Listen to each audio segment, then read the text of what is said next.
Good morning, Internet. It's Monday. Yes. With some exercise with the girls, and then we'll just jump right into it. Weights today. Let's do it. That's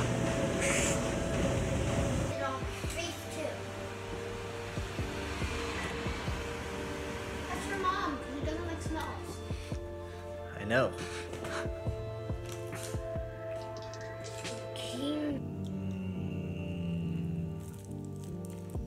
Okay, come here. Look at mine. Yeah. No. What's up, Internet? It's 11:30, almost 11:30. We're having lunch. Arden has rice and chicken, and Rowan has Spicy rice with sausage and fried rice. fried rice with sausage. yeah, spicy fried rice with sausage and Kim or seaweed. But I'm not sure exactly what I'm gonna have quite yet. These are the types of challenges that we have to face every single day. So difficult. So I figured out what I was gonna eat. My kid's leftovers. I guess I made a little bit too much for her, so I'll eat this.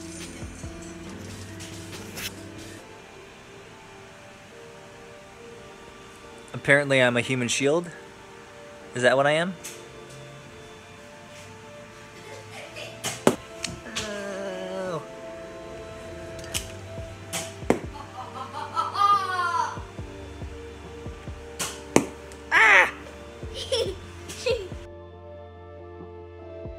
Okay, so I just got this amazing email, actually a few days ago, but it's taken me a little bit of time to capture a few thoughts, and I sent her a video and some thoughts about it, but I thought this is really a good topic of conversation for you and I to have as well. I'm going to give you a quick overview. I'm going to read her email, and I'm not going to mention her name because I'm sure she doesn't want to make this public, but she was reading my blog, and she says, I'm a 32-year-old mom of 3. She's put her life on hold for her children, but recently, over the past couple of years, she's decided that she wants to do something for herself that feels gratifying and shares her quote-unquote unique identifiers and her life with others. She has this problem, though, as she shares it with me. I'm contemplating of creating a persona for my blog because it would be based on yoga and poetic writing and loosely on music, and incorporating her love for aromatics and locally grown sustainable foods. I mean, a bunch of different topics, right? And you might be empathetic of this. You might have created a blog for yourself or some other creative project and trying to take all these interesting yet somewhat disparate things about who you are and to put them into a singular project, which would be the blog. I'm schooling and trying to become certified in aromatherapy. She's almost done. She's got this domain. Anyway, she says, I'm so nervous because my yoga and poetry are so close to my soul and my private self. What do you think of personas? And then she says, help. Now I already shared some very good thoughts. Well, I think they're good. I don't know if they're good, but some thoughts around personas. And here's essentially what I shared with her. Is that as an artist, as a creator, as a creative, just like you, just like me, creating our art is hard enough. To get up, to build, to create, to push, and then to share it is additionally difficult. Because, you can sit here at our desk and build stuff and never share it, and that is difficult. But then going one step further and sharing that publicly with others is very hard. There's a lot of nervousness, a lot of anxiety, because in a lot of ways, you are sharing in yourself to others. You're bearing your soul naturally in its most raw, uncut, unfiltered way, and that makes anyone feel anxious. The thing is, I shared with this gal is that I still feel that, even after being a writer publicly for the last 15, 16, 17 years, and I push the publish button every single day, I still feel anxious about sharing my thoughts, my candid, honest thoughts about topics from parenting and startups and my kids and spirituality and a bunch of everything else. I still feel that anxiety, and it still makes me incredibly nervous. But here's what I know, is that over time, it's not that that necessarily goes away. I still am nervous and anxious, but the gap between creating and sharing becomes smaller. It doesn't go away, but it just becomes smaller. And through repetition, through practice of executing the sharing mechanic, it becomes easier to share. And so that's helpful. But all the way back, so my answer to her is on the topic of personas is I simply don't create them. Because it is hard enough to create, it is hard enough to share. Why would I then, in addition to all of that work, try to wrap that together into a complex persona or multiple personas for these properties? It's just too much work. It's too much emotional bandwidth. I barely have any to begin with. I'm barely holding on, right?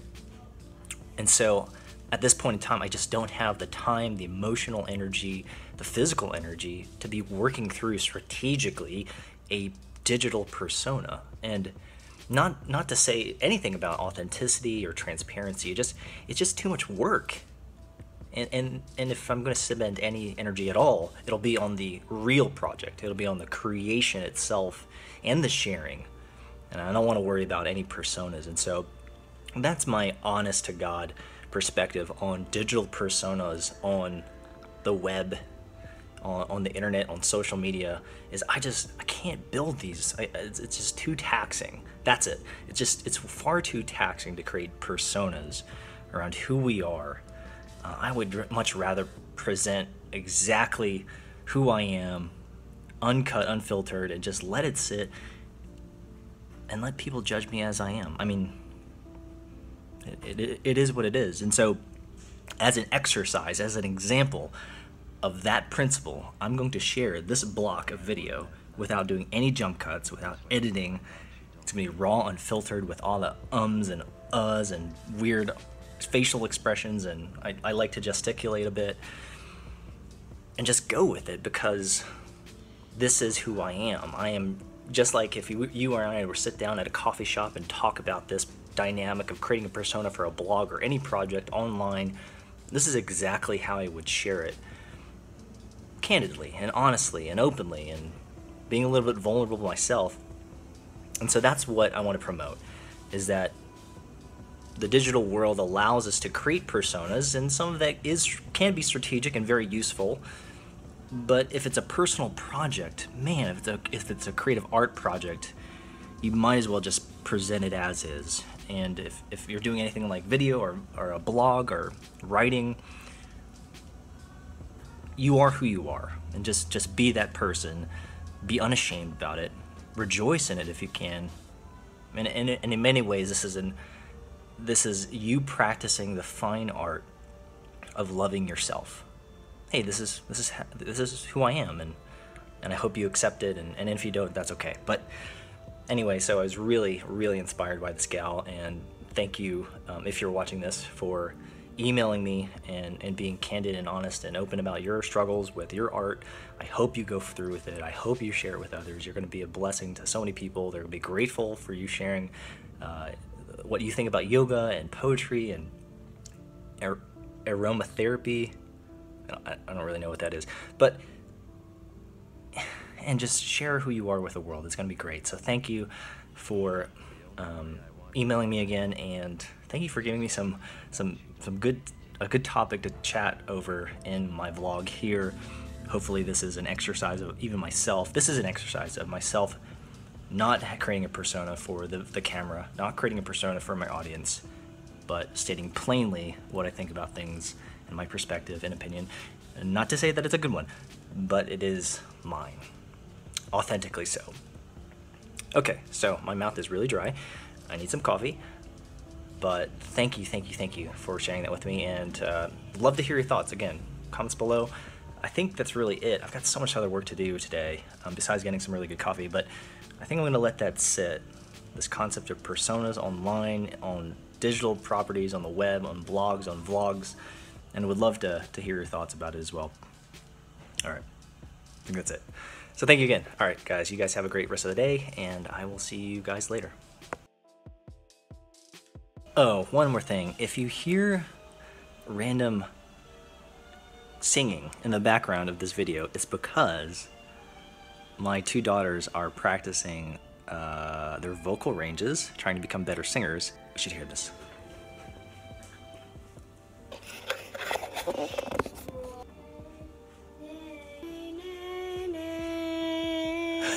Nay, nay, nay.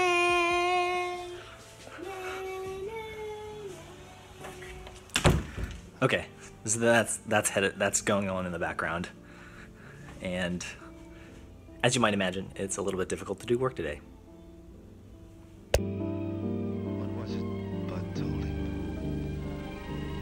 The only way I want that knife is when you find out you don't need it.